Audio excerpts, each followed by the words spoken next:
Chapter 29, Part 6. 3:30 p.m. I have just spent another delightful couple of hours in the company of Father Hayes. He answered the door after a minute or so, wearing a t-shirt and a pair of Bermuda shorts. Not the look I expected to see from a priest. He remembered me instantly and welcomed me into his living room again. "I wasn't sure you'd be back so soon, Paul," he said. "Forgive my appearance. It was the first thing I grabbed when I climbed out of bed. Better this than nothing, I can assure you." "Did you find what you were looking for?" he asked. I told him I had. I told him that I'd managed to trace Ernie's life up to 2018. Father Hayes promised to say a prayer and mention him in Sunday's Mass. He asked if I was ready to do a little bit of excavation work in the memorial garden. I certainly was. Father Hayes slipped on some sandals and the two of us walked out of the side door and down towards the garden. He picked up a couple of trowels from his own window boxes on the way. "These should do the trick. Hurry up, Paul. Let's get this box dug up and we can get back inside again. I don't want any of my parishioners seeing me like this." We walked to the top end of the garden where the tree for Martha and Tommy had been planted. I read the plaque again. "Shall we?" Father Hayes said, pointing to the earth beneath the tree. We both knelt down and started digging.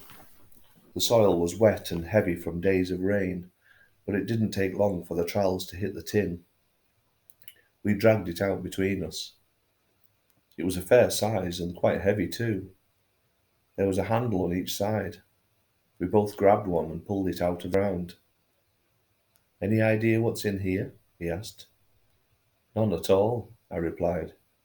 "You?" He just smiled. We left the trowels in the hole in the ground and carried the tin back to the house.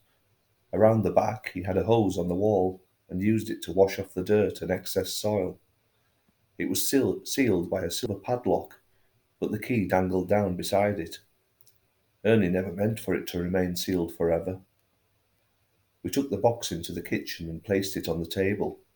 The key was rusty, but it still turned in the lock and clicked open. Father Hayes took off the padlock and looked at me. "Isn't this exciting?" he said. "Are you ready?" I nodded, but I wasn't sure if I was. I had no idea what was inside. He opened the lid carefully, and inside was a large bulk wrapped up in a bin liner, presumably to offer extra protection against the elements. I carefully tore it open to reveal the contents. Books, 11 of them in total, all identical. Same make, same colour, dark blue, and in mint condition. Underneath the books was an envelope. Father Hayes sat back on the sofa. He knew this was for me. He was happy just to observe. I opened the envelope first, and it was full of photographs. There must have been over 100 in there. I skimmed through each of them. Every one was dated on the back with a caption underneath describing who was in the picture and where it was. I skimmed through them like an excited child at Christmas, wondering which present to open first. They were all there. Martha and Tommy, the Kaplans, Daniel, Robbie, Mabel and David, Samantha, the cricket teams, Curtis, Sid, Kenny, Arthur and Mandy, William too, lots of William, and many more besides. And the places, Germany, Bergen-Belsen, Carlisle and Seaham, even Prospect and the farm, New York City, Ellis Island, London, Brick Lane, the cricket clubs, Weymouth and Portland, the lighthouse and the pub. It was incredible, mind-blowing. Everyone that I had found on this incredible adventure, everyone I'd heard about, all the places I'd visited and a million more besides, all kept in pristine condition with great attention to detail. Not for the first time, I was lost for words. I turned my attention to the books. They were diaries, like mine, better than mine, neater than mine. Diaries dating back to the 1930s, all the way up to 2017. I opened a couple on a random page. They were all handwritten in striking, cursive writing. each day dated with specific times and places recorded, just like mine. I read a couple of entries, one on the ship over to New York, another of an incident with Martha in Carlisle. So descriptive, so detailed, nothing controversial, nothing offensive. Here, right in front of me, in the pages of 11 books, was Ernie's life through his own eyes. Everything I had tried to unearth had been here all along, in the earth. I collapsed back into the chair and stared at the contents of the tin. They are yours to keep, Paul. Take them home with you, Father Hayes said.